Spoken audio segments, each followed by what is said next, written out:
Hello, magluluto ako ngayon ng embutido at ito yung mga sangkap. Bumili na ako ng pork giniling. Ito yung margarine for greasing mamaya. Ito naman milk. Wala kasi akong evaporated milk. Option na lang naman kung gusto niyo maglagay ng gatas. Yan, garlic, oyster sauce, salt, pepper. Mamaya, yung pag-filling natin, cheese. Ito yung hilaw na itlog mamaya. Ilalagay natin dyan. Ito naman yung boiled egg. Nakaboiled na rin yung sausage. Bell pepper, carrots. Ayan. Pickles. Optional din to kung ayaw ng raisin. Pwede din wala. Onion. Yan. Ilalagay na natin dito. Pagsama-samahin to. Yan.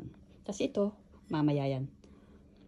Pag natapos ng magiling, ito naman ilalagay natin at ibabalot natin dito sa aluminum foil. Okay. Ito na, naka-blend na. Ilagay na natin dito. Nagiling na siya sa blender.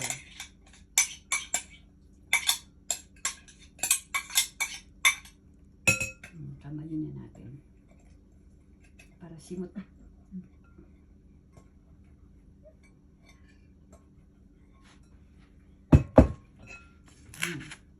Lagay na yung giniling. Mga ano yan, mga 800 grams na giniling. Tapos, yan, iharap na natin itong raisin.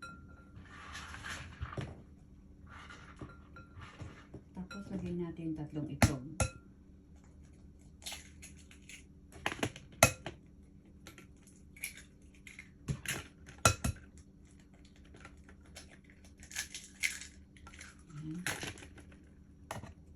Tapos ito mamaya yan.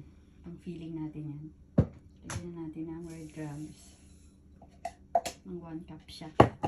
Tapos optional ito. Lagyan na natin ng... Wala akong evaporated eh. Ito na lang gamitin natin. Mga 1/4. Lagay tayo ng 1/4 dito.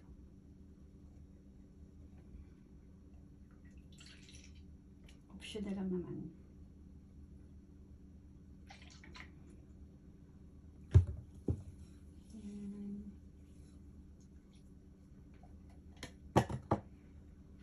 Tapos, lagyan na natin ng salt, oyster, pepper, garlic. Mamaya ulit. Ito na po. Na-mix ng lahat. Dito na yung cheese, dito na yung raisin. At ito na lang i-filling natin. Itong hiniwa kong sausage, winner sausage, and boiled egg. Tapos itong margarine. Yan. Lagyan na natin. Ganyan. Lagyan natin. Para mas masarap. Yan. Pag nalagay na. At ito. At ibabalot na natin. Ibabalot na tayo natin. Embutido.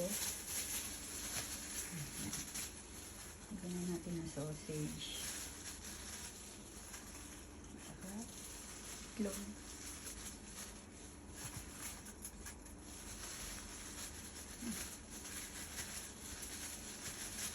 Depende sa daming. Itong aluminum foil na pinahiran na rin ng margarine para masarap.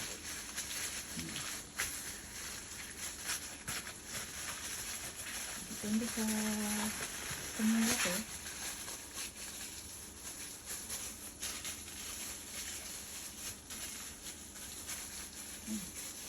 Ito na rin ang ganitong kalaki. Tapos i-steam natin yan mamaya. Ito yung steamer. Handa na rin.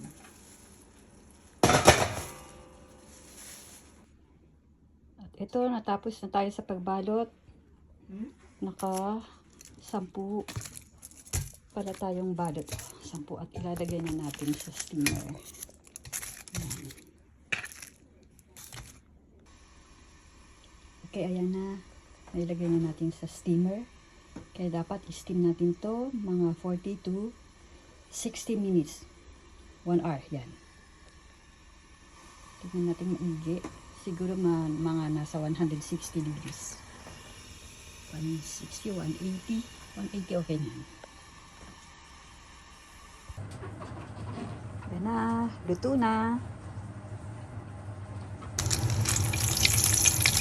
Ito na. Tinanggal na sa aluminum foil. Yung in-steam na embutido. Mas masarap kasi pag ganito. Fry mo na. And then, hiwain natin yung mamaya.